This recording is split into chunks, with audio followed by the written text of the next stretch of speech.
Bago tapunan ang panibagong serye kan Lupang Sinilangan, matao kami nindikit na papyaw manungod sa epikong Ibalon. Naanbot sabihon sa rong mitolohiko o katang isip na pinagbibidahan kan tulong bayani na si Baltong, Hadjong, asin Bantong. Sindaan tulong bayani na primerong nakadiskubre kan Ibalon. Ano ang Ibalon?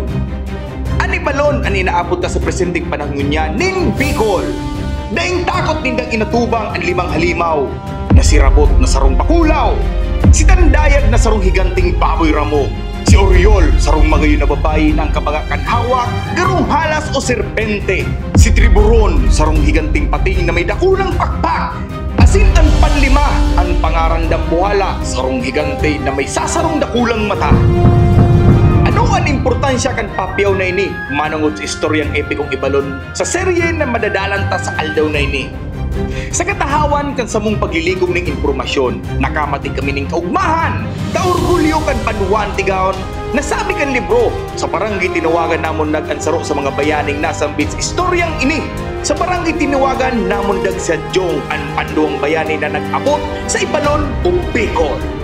Kaya may pagmamalaki ang barangay tinawagan kanamok ng barangay ninin may pundasyon kan sarong bayani. Welcome to Barangay Tinawagan!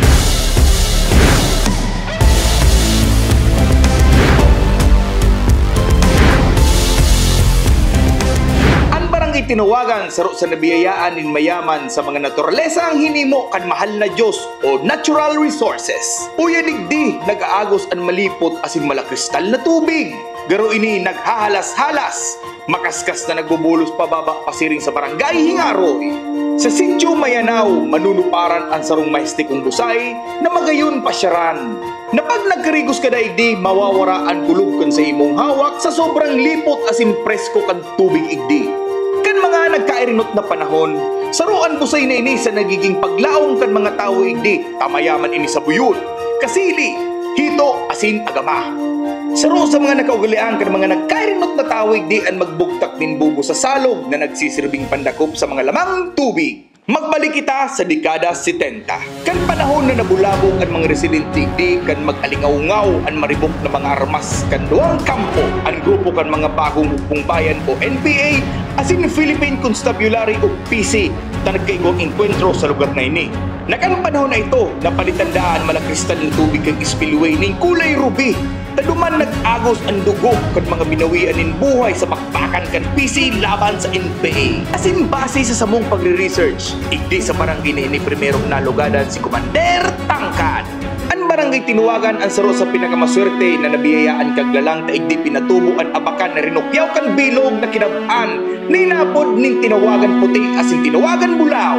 May mahiwas sa tanuman kan abakan barangay tinawagan kan mga inot na panahon. Pero kanadiskubre kan tao ang nailon.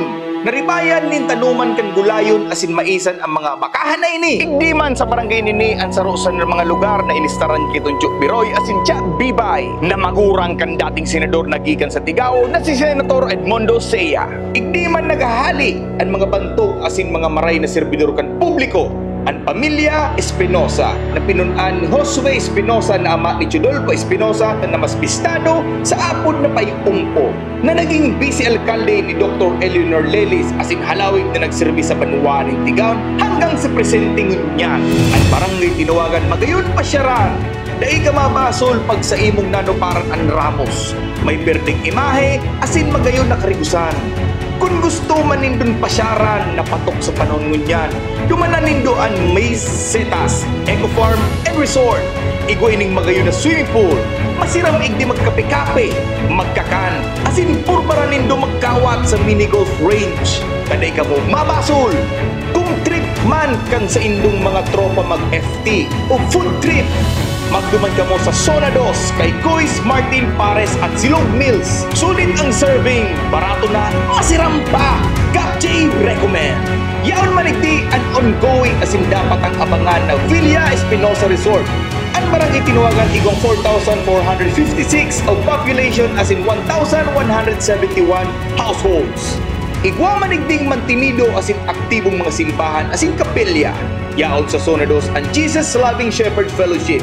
Sa Zona 7 ang Iglesia ni Cristo. Iguaman ang barangay tinuwagan ng duwang kapelya sa barangay ni San Isidro Labrador, sa Sitio Atubo asin sa Sitio Maripas. Yaon man sa proper o sentro kan barangay ang kapelya ni St. Joseph, na patron kan barangay asin maugmaning dating sa celebrat ang kapistahan kay ni taon-taon sa kada Mayo 18 asin Mayo 19. Daiman mapahuri pag-abot sa edukasyon ang barangay tinuwagan. Daigway ni Daycare Center, Tinuwagan Elementary School asin Tinuwagan National High School, na kung sain manunuparan ta sa laog ng compound kay ni ang Century Tree na sarok sa pinakagurangan na kahoy sa Banwaning Tigaw.